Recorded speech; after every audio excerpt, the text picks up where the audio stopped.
Today let us discuss about the birth injuries in newborn. So what do you mean by birth injuries? We all know that the birth injury is defined as injury to the infant resulting from mechanical force such as compression, trauma during the delivery. During delivery, if any mechanical force that exerted on any body part of the fetus or any body part of the neonate can leads to the injury to the baby. The injury is generally due to tremendous pressure upon the baby while passing through the birth canal. When the baby is passing through the birth canal, if the pressure is more which is exerted on the baby's body part, which leads to the trauma, the incidence is like 2 to 7 children are suffering from birth injuries per 1000 live births.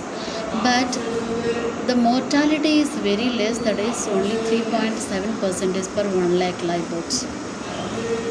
The risk factors of the birth injuries are divided into two, like maternal causes and then fetal causes. Maternal causes are primipara.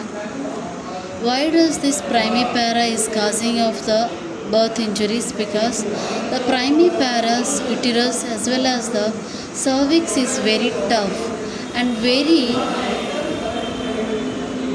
tight than comparatively the multigravida. When the baby is delivering through these tight structures, it may lead to the sometimes injury to the baby. And the small maternal structure, you all know that the women are having small structures are also prone to have small pelvis. If we are trying to deliver the baby through this small pelvis, it causes of the external pressure. The pelvic pressure exerts over the baby and leads to the birth injuries.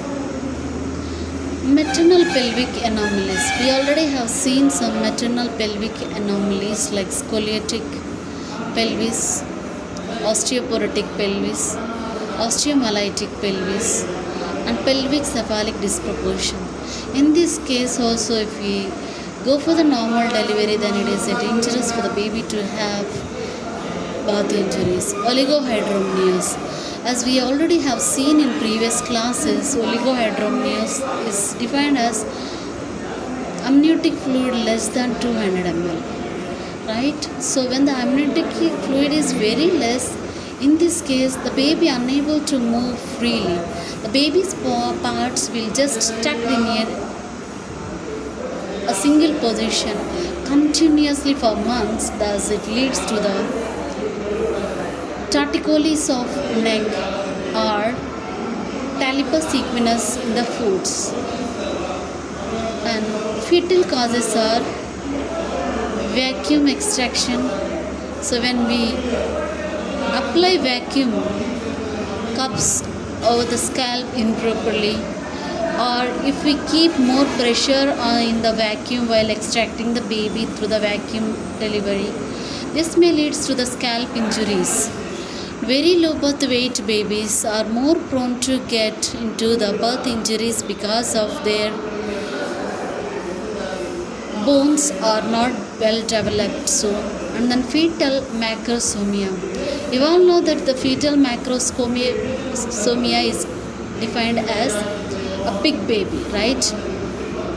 When we are going to deliver a big baby through a small canal which is falls under disproportion, cephalopelvic disproportion, so it leads to the injuries to the baby.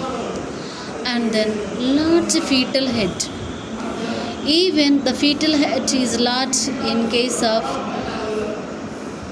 hydrocephalus. So in this case also, the baby more prone to get into the head injuries mostly. Breech presentation. In case of breech presentation, when we are trying to deliver the hands after delivery of the breech, So the hands may extend. Overextension of the hands leads to brachial plexus injury as well as even sometimes cervical injury. The use of forceps, even if you use forceps also improperly, so the improper application of the forceps, improper application of the vacuum extractors will lead to the birth injuries.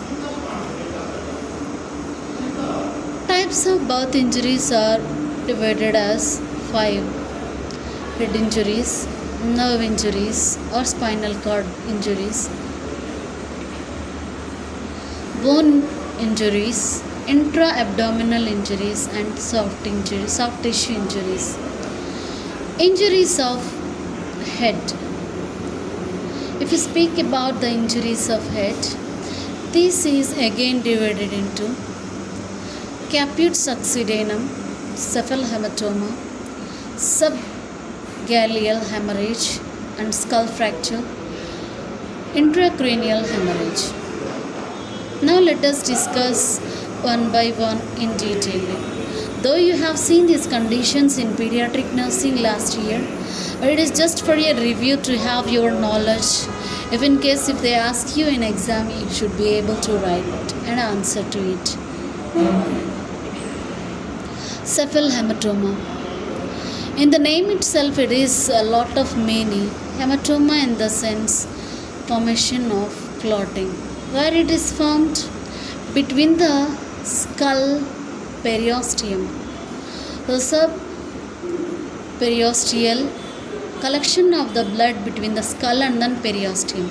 You all know, my dears, any bone which is covered, outermost layer is the periosteum. If the periosteum is elevated from the bone and the blood is collected in the skull, it is called as cephalhematoma. It occurs due to the rupture of small veins from the skull. If the veins are ruptured due to the pressure during the normal delivery, then it may lead to the bleeding and formation of hematoma. It actually does not exist, does not express or does not present at birth immediately, but it takes nearly 12 to 24 hours. Why? It is a micro bleeding. That means it is a small bleeding. It is not a large bleeding to get formed immediately. So to form a clot, at least it takes half day to full day. And it tends to grow larger if the bleeding continues. May persist for weeks. Even, my dears, it may stays for weeks also if the bleeding does not stop. This may be caused by forceps delivery also. The management. What is the management? So actually, for this condition, there won't be any active management, but only we give vitamin K 1 to 2 mg IM to correct any, in case of any coagulation defects are there, like any Christmas factor defect or Willebrand defect. In that case, this vitamin K affects to activate the blood clotting agents and stop the bleeding. By that, this hematoma would get resolved within 1 to 3 weeks. And if it becomes infected, actually, so sometimes you all know, my dears, so if hematoma is present, it may get definitely infected. If the infection is present, then what could be the treatment? What we should do? We just give an incision with a 11 number blade and drain the fluid out. Use the antibiotics, and if the bleeding is more, if you suspect the baby is having anemia, and transfuse the blood. Most complications here are the jaundice. Why does the jaundice are happening here? You all know hematoma is there, right? When the hematoma is there, the red blood cells started breaking down. When the red blood cells are started breaking down, you all know the byproduct of the RBC breakdown leads to the bilirubin production, and then jaundice takes place. And shock is due to the bleeding, and then it is most related to the hypovolemic shock. Caput succedaneum, next condition. It is the edematous swelling on the baby's scalp due to the infiltration of the serosanguinous fluid by pressure of the girdle of the pelvis or the cervix on the baby's head. So if you see this head, this condition is called as caput succedaneum. This is present in every normal delivered child because of the serosanguinous fluid is collected because of the force of the pelvic girdle on the head of the fetus. It is not any complication. It does not lead to any complication, my dears, but rarely it may lead to the anemia in case if bleeding is present only. And the treatment is no specific treatment is given. So this caput succedaneum resolves within few days by itself. Like within 3 to 5 days it resolves by itself. No treatment is given. Subgaleal hemorrhage. It is the collection of the blood beneath the aponeurosis that covers the inner surface of the scalp. Now if you see here the condition, this is the inner surface of the scalp. So if the blood is collected in between the scalp and the final layer of the scalp, so this is called as of the subgaleal hemorrhage. The causes are it is due to the extensive pressure of the forceps. This is mostly present in the forceps delivery. The signs and symptoms are fine and fluctuating mass that increases in size after birth. So fluctuating mass. If you touch the mass, then it gets fluctuated like a water wave. Management is a monitor for loss of consciousness. So you should closely monitor the infant for any signs of loss of consciousness. Why does the loss of consciousness may takes place means if the bleeding is more here in here, or else if the bleeding had happened at the site of the suture, then this may increases the intracranial pressure and the child may lose the consciousness. So you should closely monitor the child for the loss of consciousness as well as the hemoglobin, because the bleeding may leads to the anemia, hypovolemic anemia. And the transfusions may required if the blood loss is significant. If you suspect a blood loss is more, by measuring the mass that you can expect, okay, this much blood is lost, then you should prepare the child for blood transfusion. In severe cases, surgery may be required to cauterize the bleeding vessels. Yeah, my dears, if the bleeding is not stopping by itself. What is the next treatment? You should open the area and then cauterize the, means nothing but burning the vessel to stop the bleeding. Antibiotics. To prevent the infection, you should give the antibiotics. Neonatal extracranial injuries. Actually, why it is mentioned as a neonatal extracranial injury? It is not within the cranium, inside the cranium, because it is not touching to the brain, right? That is the reason this subgaleal hemorrhage, caput succedaneum, cephalhematoma comes under extracranial injuries. Next condition is skull fracture. It is commonly frontal bone or at the anterior parietal bone. So the most common bones which are prone to get into the fracture in the neonates are frontal bones and also the anterior parietal bone. You know that the parietal bones are divided into two. Anterior portion, which is front, which is just attached to the frontal bones, and then posterior, which is attached to the occipital bone, right? Now, the skull fracture can be associated with the subdural bleeding. This is actually not alonely present. So when the fracture is there, definitely the bleeding, the blood vessels will get bleed and it escapes into the subdural space as well as the arachnoid hemorrhage, like arachnoid space. And it may sometimes causes to the contusion or laceration. And the causes are difficult forceps delivery. Most probably the main cause for this is the difficult forceps delivery.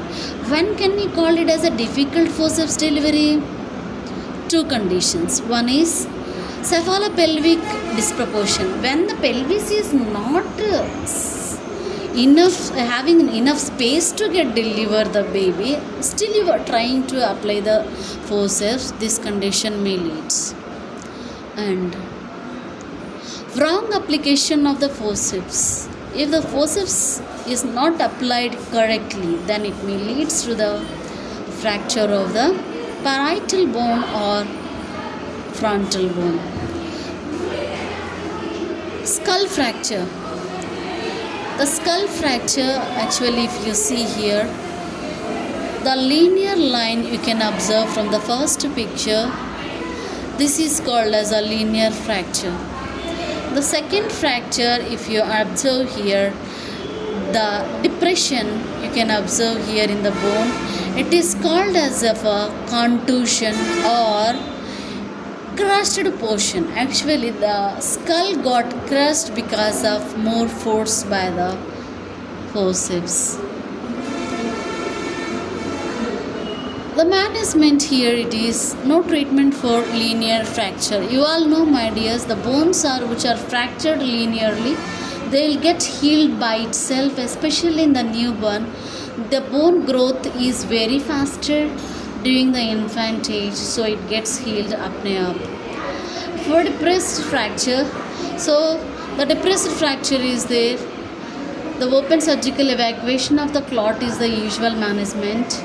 So they will just open the wound with a surgical incision and remove the clot. And if any neurological signs are increasing, like loss of consciousness, increased intracranial pressure, you all know that whenever the fracture to the skull happens, the more fluid is filled in the intracranium and leads to the ICP gets increases. So how to treat this ICP increases? Nothing but through the operation. So neurological seizures may be neonatal seizures may be required anticonvulsant treatment. So you all know that if the intracranial pressure increases or if any nerves are got disturbed, then it leads to the seizures. So if the seizures are present in the neonate, then we should give the anticonvulsant like eptoin, phenytoin and sodium valproate. Intracranial hemorrhage. Subarachnoid hemorrhage, intracerebral hematomas, subdural hematomas usually comes under this intracranial hemorrhage. It is actually results from the trauma of the normal delivery process or of the excessive force used because of the instrumentation, especially forceps. Not only that one, even abnormal presentations cases also leads to this intracranial hemorrhage. Why? Because breech presentation is there. The breech you delivered, but the head is not coming out. So when you are trying to push out the baby in fear of baby may develop the RDS, then finally the baby may sometimes end up with the hemorrhage, intracranial hemorrhage. Treatment. So whatever the blood is lost, you should replace by giving the crystalloids or by giving the blood transfusion. If you see the diagram from here, this is showing the excessive force from the vacuum delivery, the vacuum which is applied at the posterior fontanella, and also they are pushing very forcefully, which let the child to fall into the deep ventricular hemorrhage and then rupture. Can you see here, if you see this one, the deep venous system got ruptured, then the bleeding is going and escaping into the ventricles.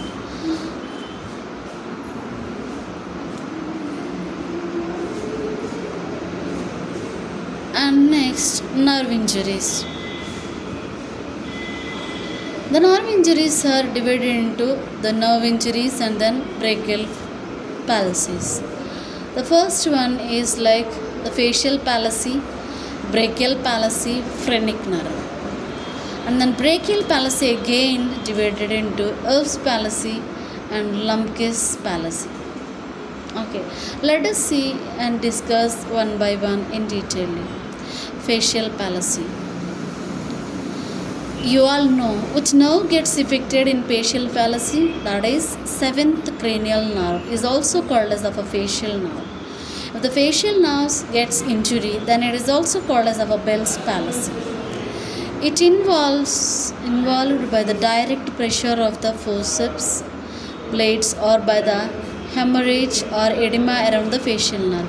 If you see the diagram here, you can observe the facial nerve edema, right? Because of the injury to the facial nerve. Signs and symptoms: loss of movement on the affected site, no movements we can see. Affected eyesight remains open actually because of here.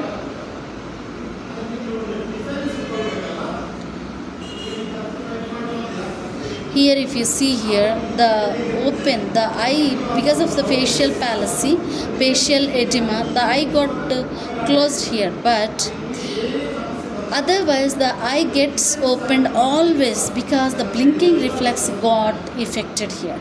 And then facial asymmetry, and the affected side, the face moves a side, and the assessment of the rooting, like absence of the rooting reflex. You all know that if we touch the baby's mouth aside, the baby moves at the like same side, but here if you touches, the baby can't able to move because of the palsy. The management is of the treatment aims to protect the eye with the antiseptic ointment. As we have seen, the eye is kept open continuously, then the eye may get infected, right? So in that case, what we should do, we should apply the antiseptic ointment to the eye to prevent infection. And neuroplasty, surgery to repair the nerve tissue. So the child may undergoes to the neuroplasty, where the other nerve would taken from the other part and they'll just attach to the nerve. The condition disappears within few weeks. Like within few weeks, the child may gets recovered after the neuroplasty. So before that, the baby is unable to suck and unable to drink anything. So what feeding we should give? NG tube feeding or the OG feeding. Nasogastric or the orogastric feeding we should give. Next condition is brachial palsy. Brachial palsy, either the nerve roots or the trunk of the brachial plexus are involved. So it can be caused by the shoulder dystocia. You all know, my dears, the brachial plexus is present at the below the armpit or in the armpit and also just beneath the clavicular bone. So when in case of the clavicle gets affected, also can leads to the brachial palsy. Or in case if you overextend the neck, as you are seeing in the diagram, this also leads to the brachial palsy. So it is mostly caused by the shoulder dystocia. What do you mean by shoulder dystocia? The difficulty of the delivery of the shoulder after the delivery of the head, it is called as of the shoulder dystocia. If you put more pressure on the shoulders or the neck, then it may leads to the brachial injury, and then thus it leads to the palsy. And then breech extraction. Once you deliver the breech, okay, and when you are trying to deliver the hands gets overextended above your head. Thus it leads to the brachial plexus injury. And then hyperextension of the neck, as you're seeing in this diagram, when you're extending the like head of the baby overly, what happens, here the nerves which are supplying to the arms and legs gets affected, thus it leads to the palsy. A simple stretching also sometimes may fall into the brachial plexus injury, and even in case of any excessive friction was applied, so the hemorrhage is formed at the site of the nerve. So what happens, this hematoma formation will press out the nerve, and then that it leads to the nerve palsy, as you are seeing in the diagram. And then tearing of the nerve root. If you see this diagram, observe closely this yellow diagram. So this tearing, you can see, if in case of tearing is there, it could be the permanent disability. Now the next condition is the Erb's palsy. The upper brachial plexus injury. This is the commonest type, my dears, especially during the breech normal delivery. And shoulder dystocia. This is the most common condition, my dears, because of the injury to the 5th or 6th cervical roots involved in this condition. The signs and symptoms are like the arm hang limbly adducted. Adducted means close to the midline, and then internal rotation. Can you see? The hand is like rotated internally, and then flexion of the wrist. The wrist is flexed. So this is the position when the nerves of the 5th or 6th cervical region is damaged. The treatment is massage and passive range of motion. Exercises to involved joints done gently every day. So my dears, what we should do, just physiotherapy we should carry out, and within few weeks the baby may get recover. But in case of severe injury, what do you mean by severe injury here, my dears? Here, injury to the nerve. If the nerve is broken, teared, can we bring this normal function back? No, definitely not. Thus it leads to the permanent disability, right? Okay, and then remaining class we will continue after the break.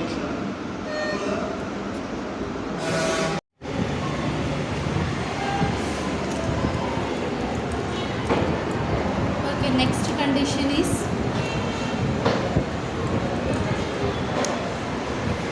condition is Lemke's palsy.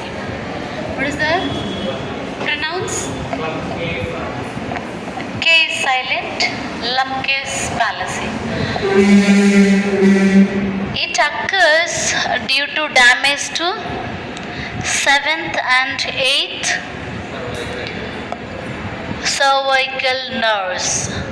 So if the 7th and 8th cervical nerves are damaged, then it may lead to the Lemke's palsy. Even the first thoracic nerve roots, first thoracic nerve roots are damaged. In this case also, it leads to the Lemke's palsy. The resulting in a paralysis of the hand and wrist. If you see the diagram there, what is this paralysis is called as Lemke's paralysis. The shoulders and the arms are adducted. Adduction means moving towards the midline, right? So is this adduction or abduction? Adduction. And internally rotated, so internal rotation, and then wrist is extended, and the treatment is massage and passive range of motion. Exercises are only the treatment of choice. There is no other choice of treatment except that exercise or the physiotherapy, right? Yeah, this is the same thing they are explaining here. Can you see here the extended arm? When the doctor tried to extend the arm and push it out, it may lead to the 6th and 8th, 7th and 8th cervical nerve injury or else the first thoracic nerve injury.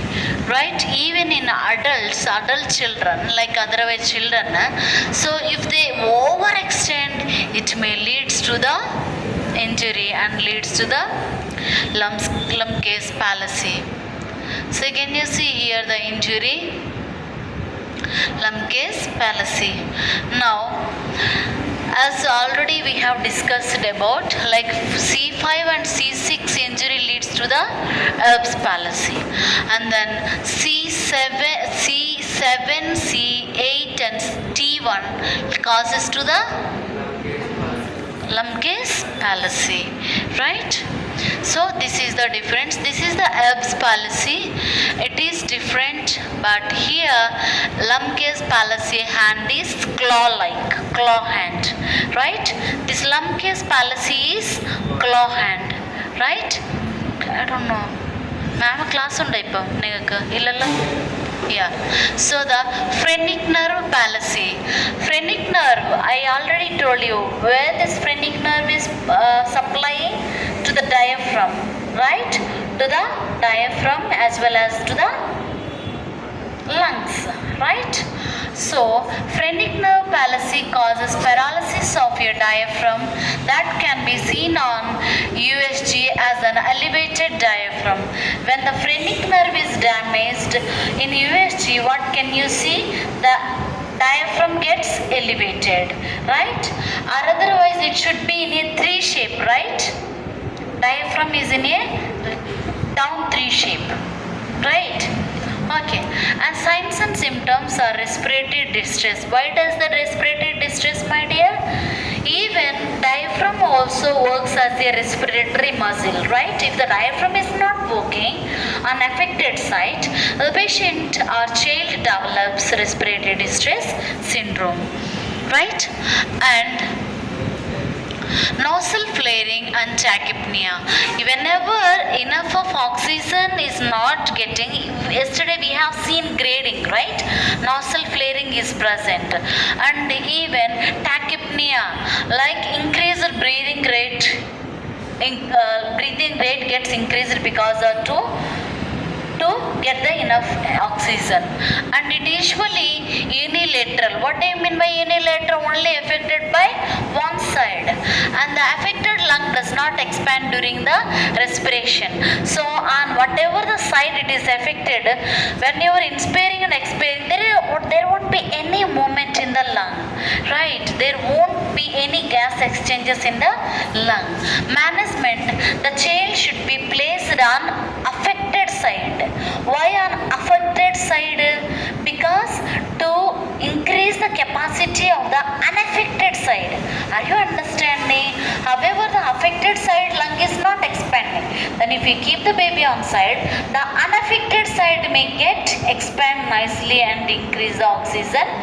Supply the oxygen to the body. And oxygen therapy administration. Oxygen should be administered, and the ventilation, mechanical ventilation in case of the respiratory failure is there. What do you mean by respiratory failure? So in case second lung is also not working, then you just keep the child on a ventilatory machine. And gavage feeding. Feed the baby through the gavage. And then musculoskeletal injuries. Clavicular fracture. When a baby is born too quickly or the baby is too big for the mother's birth canal, the baby's head can get delivered, but the shoulders and the chest can struck. Now, tell me, what is the example of baby is born too quickly? Which delivery it is called as? Precipitated delivery, right? Which delivery? Precipitated. Even yesterday also I told you. So that's fine. So here, tell me the example for the quick delivery. Quick delivery. Huh? precipitated labor, right? Quick delivery means precipitated labor. Now, so large baby, what is the example for the large baby? Macrosomia. In which it is present? In which mother it is present? Diabetes mother, right?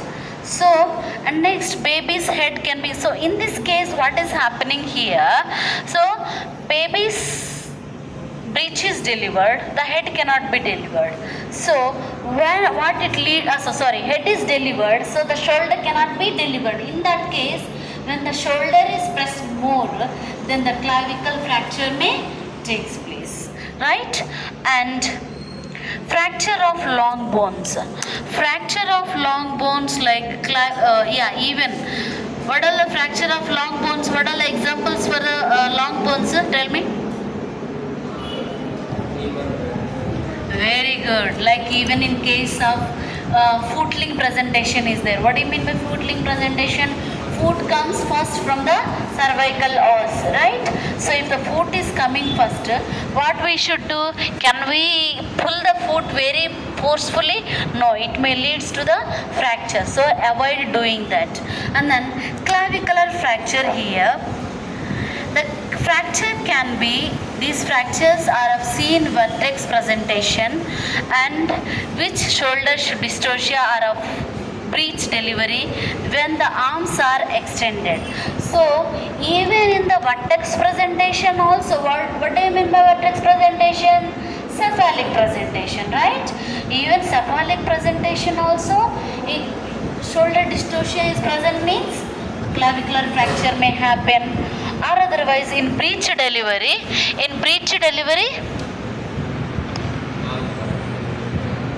after delivery of the breech, if we pull the baby outside, the extension, I told you, right? Extension of the arms may lead to the clavicular fracture as well as nerve palsy also, right?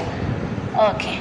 And the management is, actually, do you know, my dears, which is the bone that formed very firstly in the infant? Clavicular bone. And which bone doesn't have the cavity? Which bone doesn't have the cavity? Medulla. Huh? Clavicular bone. So that is the reason it gets healed. अपने आप heal हो जाएगा within very quickly, right? So here, heal quickly on their own without treatment. Keep the infant's arm and shoulder still for several days. So how to keep the arms and shoulder without movement? Slings, right? Ties and slings. We just give the baby a sling and put the infant's arms in a sling. By that, it gets healed by itself, right? If pain is there, we just give any medication to the pain. Other than that, we just give the sling to the baby. And then long bone injuries, humeral fractures typically occurs during the difficulty delivery. So where is the humor, my dears? Arm, right? So the hind arm, this is forearm, this is back arm, right? So the back arm, what happens, like humeral fracture, when does it takes place, humeral fracture? Difficulty delivery of the arms in the breech presentation. When the breech presentation is there, breech is delivered normally. When the arms are not delivered or difficulty delivering, and in this case the fracture of the clavicle as well as the humerus may get fractured. Okay, and then femoral fracture usually follows a breech delivery, and physical examination usually reveals an obvious deformity of the thigh. So actually, whenever you feel that the fracture of the thigh is there, what can you observe in the newborn? Deformity, right? What do you mean by deformity? It is abnormal shape that you can found. And when can you, when the baby can get the fracture of the femur? Breech presentation, leg presentation, when tried to extract, like pull out the baby very forcefully.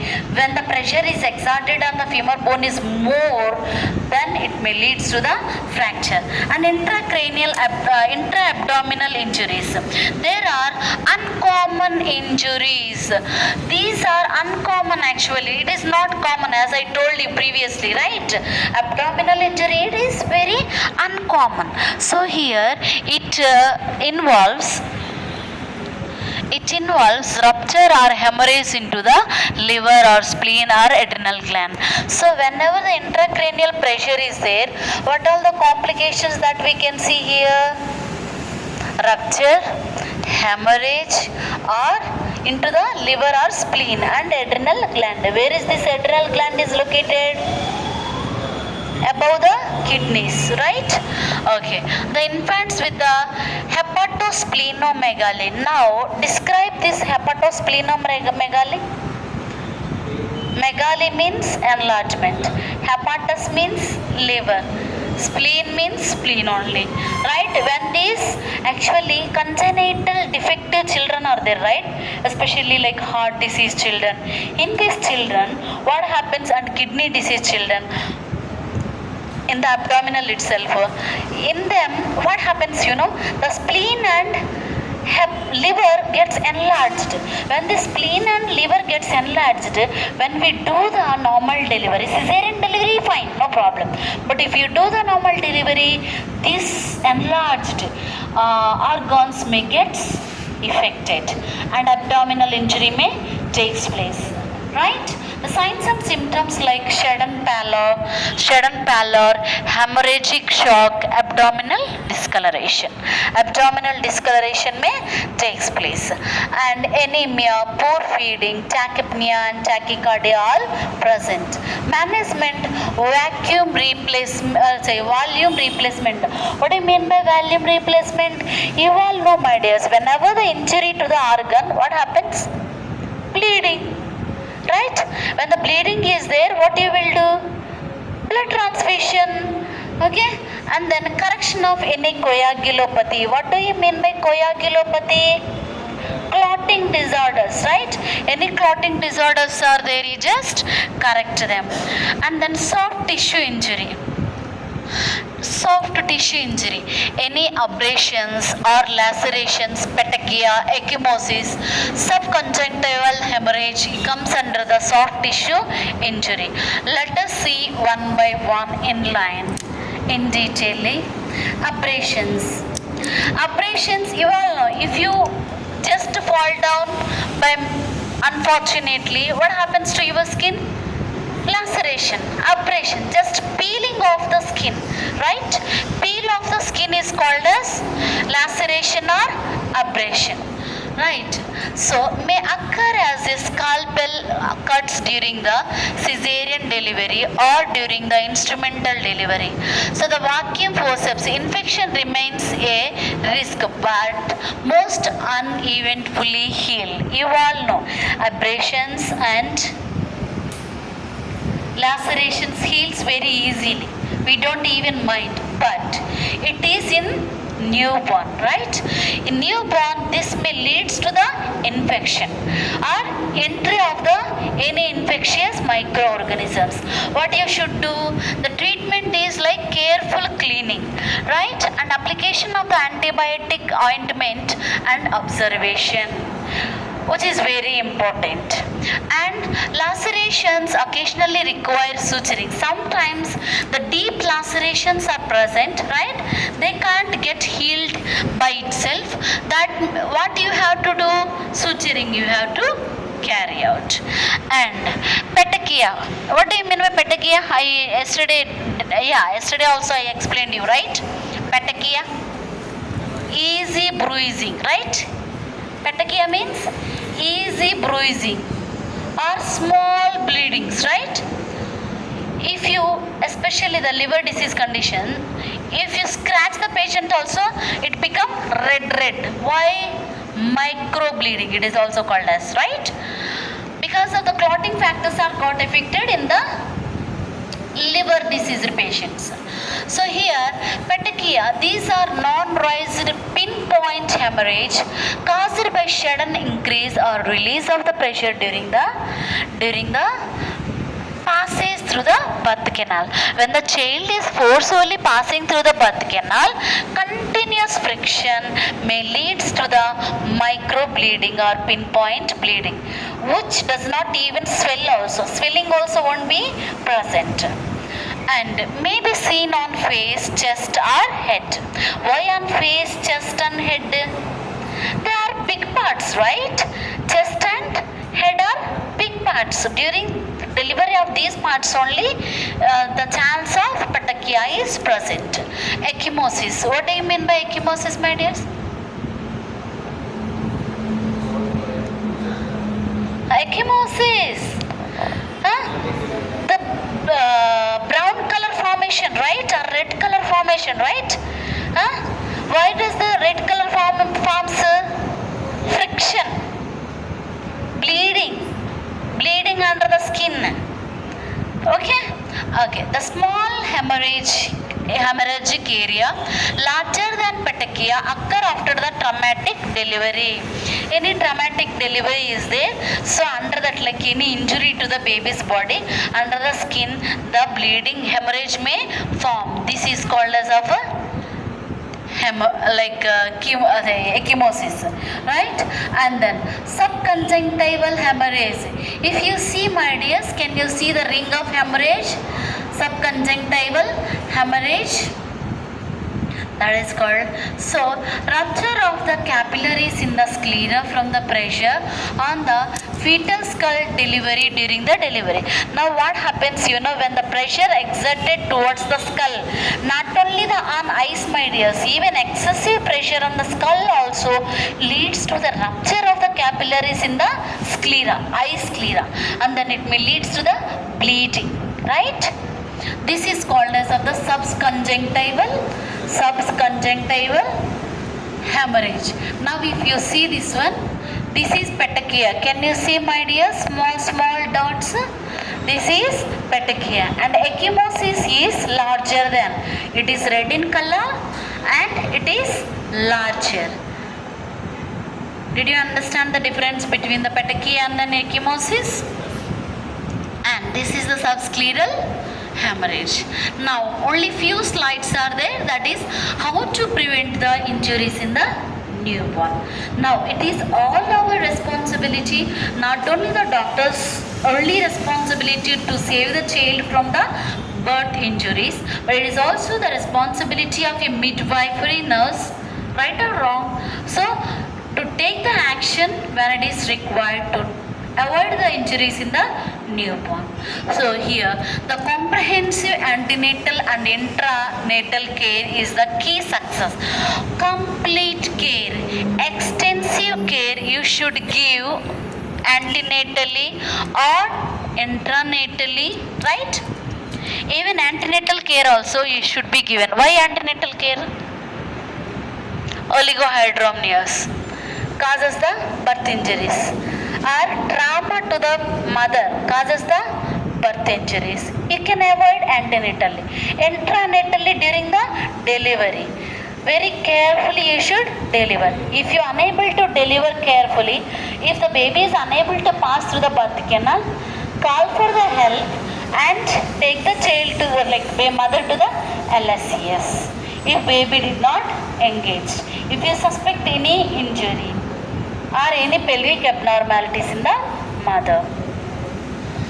And so in the reduction of the birth trauma, and then consequently in the reduction of the perinatal mortality and the neonatal morbidity. Now if the baby is suffering from the injuries, it may lead to the morbidity, right? Disability. Erb's palsy, disability. Lumpkin's palsy, disability. Antenatal period. To screen out the risk babies like traumatized during the vaginal delivery, or otherwise babies of the DM congenital abnormalities, mothers with the abnormal pelvis and presentations. If you find out during the antenatal period, like what it is a DM mother, maybe she is having of a large baby, we should not go for the normal delivery. And then so congenital anomalies, if the child is having any congenital anomalies, okay, we should not go for the normal delivery. And then abnormal pelvis structure is there, you should not go for the normal delivery. And to employ liberal use of the elective cesarean section is important. So just go for the elective cesarean section. And intracranial period, so intranatal period, care during the normal delivery. So care during the forceps delivery, breech delivery. You should very carefully do the clear observation and careful observation during these 3 deliveries. You all know when does these nerve injuries are happening mostly delivery, normal delivery or any obstructed deliveries, not in the cesarean section. There is no chance to have the injuries in the cesarean section. Okay, here the care during the normal delivery, you should very carefully deliver the baby, and forceps delivery, should carefully apply the forceps. And breech delivery, after the breech is delivered, the hand should be delivered very carefully without having the any palsies, brachial palsies. Normal delivery, the continuous fetal monitoring, you should monitor the baby continuously, okay, to detect early any evidence of the fetal distress is there.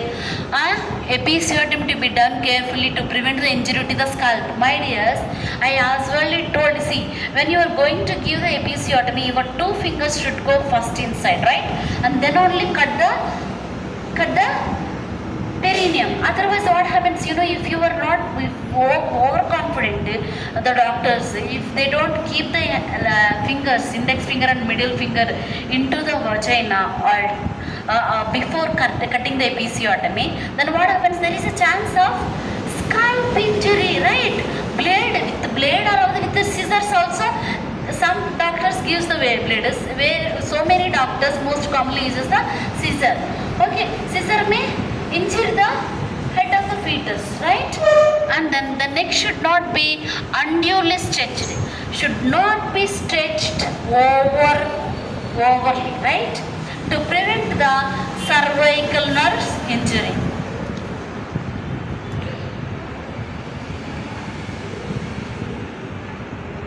And next, forceps delivery.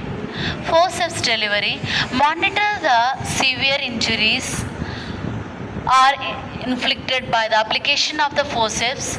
Difficult forceps are to be avoided in preference to the safer cesarean section. Never apply the forceps unless the application is correct one, right? If you don't know how to apply the forceps, please do not apply it. Okay, and if you suspect any contracted pelvis or large head, do not apply, right? And vaginal breech delivery. In this vaginal breech delivery, proper selection of cases, care and gentleness to be executed while conducting vaginal breech delivery. Skilled healthcare professionals should conduct deliveries. In breech delivery, it is not so easy to conduct the delivery. As we have seen, when the breech is delivered, hands are to be delivered. So when you extend unevenly or without any proper maneuver you apply, it leads to the brachial plexus injury or cervical injury. That is the reason you should be carefully deliver the baby when it is in the breech presentation, right? And so that is what the last slide. Thank you. So I hope you have learned something today, right?